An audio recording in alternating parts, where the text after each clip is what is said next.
I know what you're thinking. Oh my goodness, she's back so soon. I just realized that I haven't really talked about breastfeeding.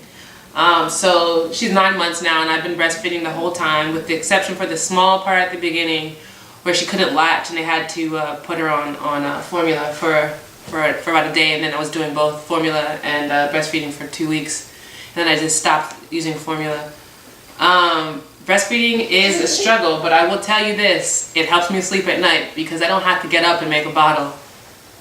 But besides that, I mean, pumping at work and pumping in class, at school, I mean, has been very difficult, but it's much easier. When I first started in the first semester, we had a lactation room, but it was in the basement, like 3 levels down, completely away from anything, any class, any finals. So I remember my last final, actually, I was about to pump in the bathroom because I didn't have enough time to go down to the library, like the little dungeon, and pump. And a professor actually walked in and she saw me and she offered to let me use her office. And so I did that.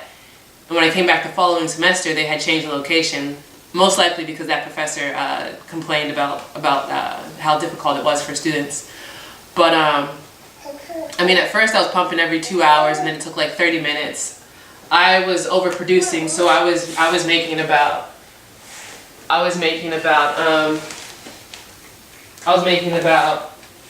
10 ounces every time I pumped. So yeah, it was it was very interesting. Also, I was overproducing, so that meant that she was taking in a lot. I was squirting in her mouth, and she would choke sometimes. It was really scary, but eventually she learned how to handle it.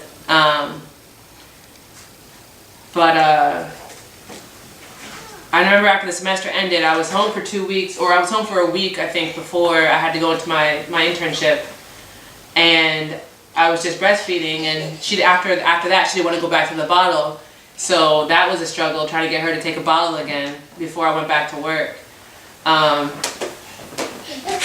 Be careful, be careful.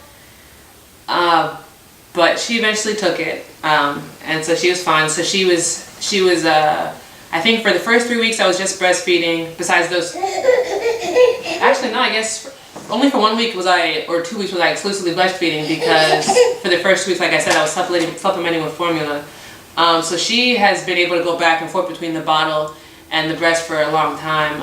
I took a breastfeeding class before I had her, and I learned that what happens a lot is women use, most people take the nipples on the bottles, and they have age ranges on them. So as the baby gets older and older, they change the age range, which also changes the flow.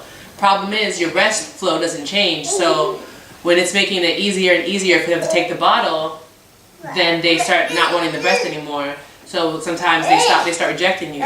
So if you want to breastfeed for an extended period of time, like a year, like I'm going to do, you're going to have to, or what I plan to do, you're going to have to keep that nipple the same. So I still use the 0 to 3 month nipple with her. She doesn't really like the bottle anymore because she prefers a cup.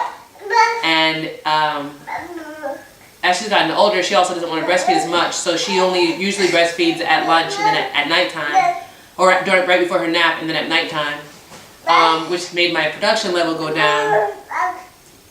So that caused a whole other problem. But when I went back to work, I was able to pump more often, so I could have a little storage.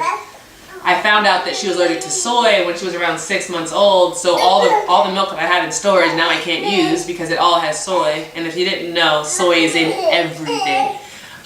So my diet's pretty restricted now.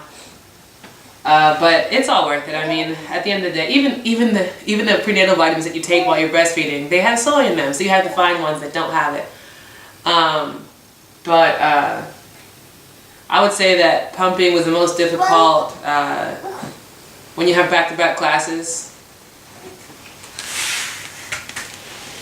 Be careful.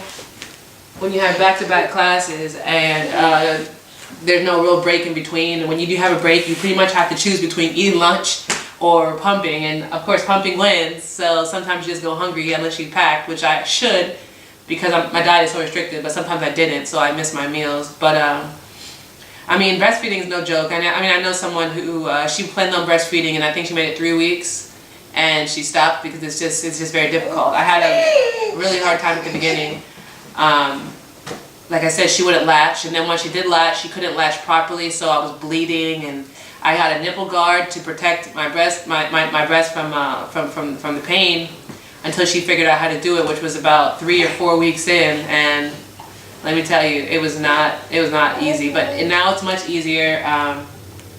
She knows what she's doing.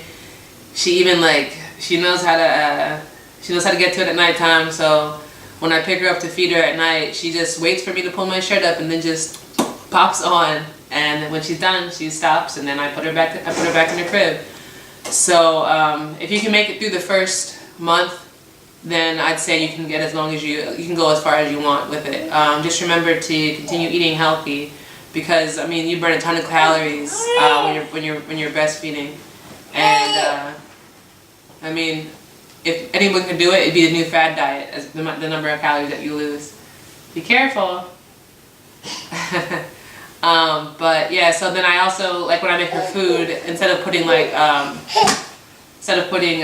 and stuff in her different foods, I'll put in my breast milk. So like she loves vegetables. I mean, I know a lot of people say that they love, if you give them fruit first, they'll not want the vegetables. She didn't even want fruit at the beginning. She only wanted vegetables. So I put my milk in the vegetables when I blend them up. My cousin got me a baby bullet for her, but I also use my Vitamix because it helps make bigger quantities so that I can go longer periods without making more food. But she loves squash, spinach, avocado. I know it's a fruit. Sweet potatoes. She loves spinach though. She would eat spinach every day. Anyway, yeah, I just thought I should just put a little thing on breastfeeding.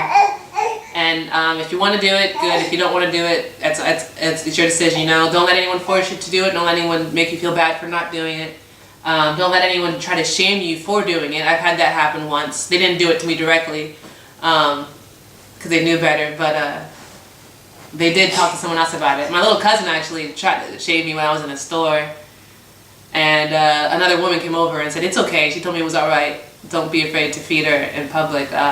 I don't like to feed her in public only because I don't like being exposed, but like if she's hungry, she's hungry. What are you gonna do? I actually have an Ergo baby carrier, so when I put her in the carrier, I'm actually able to feed her without being exposed. She's able to like just latch on without anything, without much trouble, and no one can see. Well, that's it. That's my little sit on breastfeeding. All right. I'll see you next time.